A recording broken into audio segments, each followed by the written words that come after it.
Hello दोस्तों, एक दिन छोटा भीम रास्ते में जा रहा होता है और तभी उन्हें एक रेसलिंग की प्रसार का एक पन्ना मिलता है और वो तुरंत उस पर्चे को देख के वो रेसलिंग देखने के लिए चला जाता है, क्योंकि भीम ने ऐसी रेसलिंग कभी पहले नहीं देखी थी और वहाँ पर बड़े बड़े पहलवान एक दूसरे को मात दे रहे थे और लोग बहुत उत्साहित हो रहे थे। और तभी एक छोटा मोटू आता है और वो भी रेसलिंग करने के लिए तैयार हो जाता है कि मैं भी किसी से कम नहीं हूँ, और तुरंत रिंग में उतर जाता है। और तभी छोटा भीम भी वहाँ मैच देखने के लिए आ जाता है और तभी छोटा मोटू एक मुक्का मारता है और बड़ा पहलवान ये सब देख के हंसी मजाक उड़ाने लगता है और मोटू की टेप से हाइट मापता है और फिर जोर से हंसने लगता है।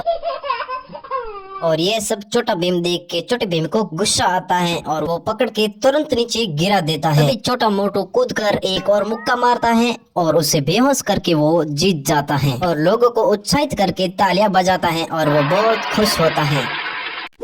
हेलो दोस्तों, एक दिन छोटा भीम और मोटू दोनों आपस में खेल रहे होते हैं। तभी छोटा भीम खेत में काम करने चला जाता है और मोटू उसे देख लेता है और मोटू क्रोधित हो जाता है क्योंकि मोटू आलसी है, उससे काम नहीं होता है और वो भी छोटे भीम के पास में आ जाता है। छोटा भीम गड्ढा खोद रहा होता है, तभी मोटू उस गड्ढे में कचरा डाल देता है और मन ही मन बहुत खुश होता है। तभी छोटा भीम मुंह पर कीचड़ मारता है और मोटू को गुस्सा आता है, वो भी वापस फेंकता है और दोनों में तेज लड़ाई हो जाती है और दोनों एक दूसरे को जोर जोर से कीचड़ मारना स्टार्ट कर देते हैं। और तभी उनकी मम्मी आ जाती है और उन दोनों को झगड़ते हुए देख लेती है और दोनों ही पूरे कीचड़ से भरे हुए थे और उन्हें स्नान करने के लिए कहती है। तभी हैंडपंप को देखती है, हैंडपंप में तो पानी नहीं था और मोटू की मम्मी पानी लेकर आती है और उन दोनों को अच्छे से नहलाकर और उन्हें एकदम साफ सुथरा बना देती है और वो दोनों आपस में एक दूसरे की गलती को माफ कर देते हैं और वापस दोनों खेलना स्टार्ट कर देते हैं। तो दोस्तों, आपने क्या सीखा छोटू भीम और मोटू से कमेंट करके जरूर बताइए।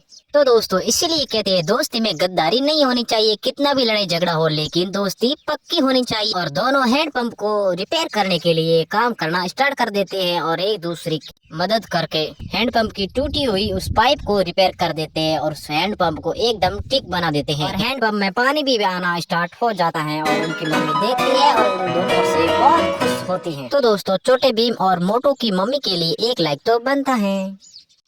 हेलो दोस्तों, ये है आलसी भैंस। इस भैंस को उठाने के लिए बेचारा किसान सारंगी बजा रहा है, लेकिन भैंस फिर भी नहीं उठ रही है। वो अपना एंजॉय कर रही है क्योंकि ये बहुत आलसी है। तभी भैंस खड़ी होकर किसान को एक लात मारती है और किसान बेचारा बहुत दूर जाकर गिरता है और तभी वो सभी लोग घबरा जाते हैं। तभी मोटे को बहुत गुस्सा आता है और वो तुरंत गुस्से में जाकर भैंस को बैठी हुई देखकर डंडा लेकर आता है और तुरंत भाग कर जाता है और जल्दी से भैंस को उठाने की कोशिश करता है, लेकिन भैंस नहीं उठ रही है और वो भैंस को डंडा दिखाता है और भैंस डंडे को खा जाती है। तभी उसको बचा लेती है उसकी माँ और वो मोटे को डांटती है कि इस भैंस के पास नहीं जाना चाहिए कि बहुत आलसी है। तभी ये सब भैंस का नाटक देखकर छोटा भीम जाता है। आलसी भैंस को देखकर भीम को बहुत गुस्सा आता है। भीम बारी बारी से एक एक भैंस को उठा के वो अपनी अपनी जगह फेंक देता है। तो दोस्तों, भीम का आइडिया आपको कैसा लगा? अगर अच्छा लगा है तो आप वीडियो को लाइक कीजिए।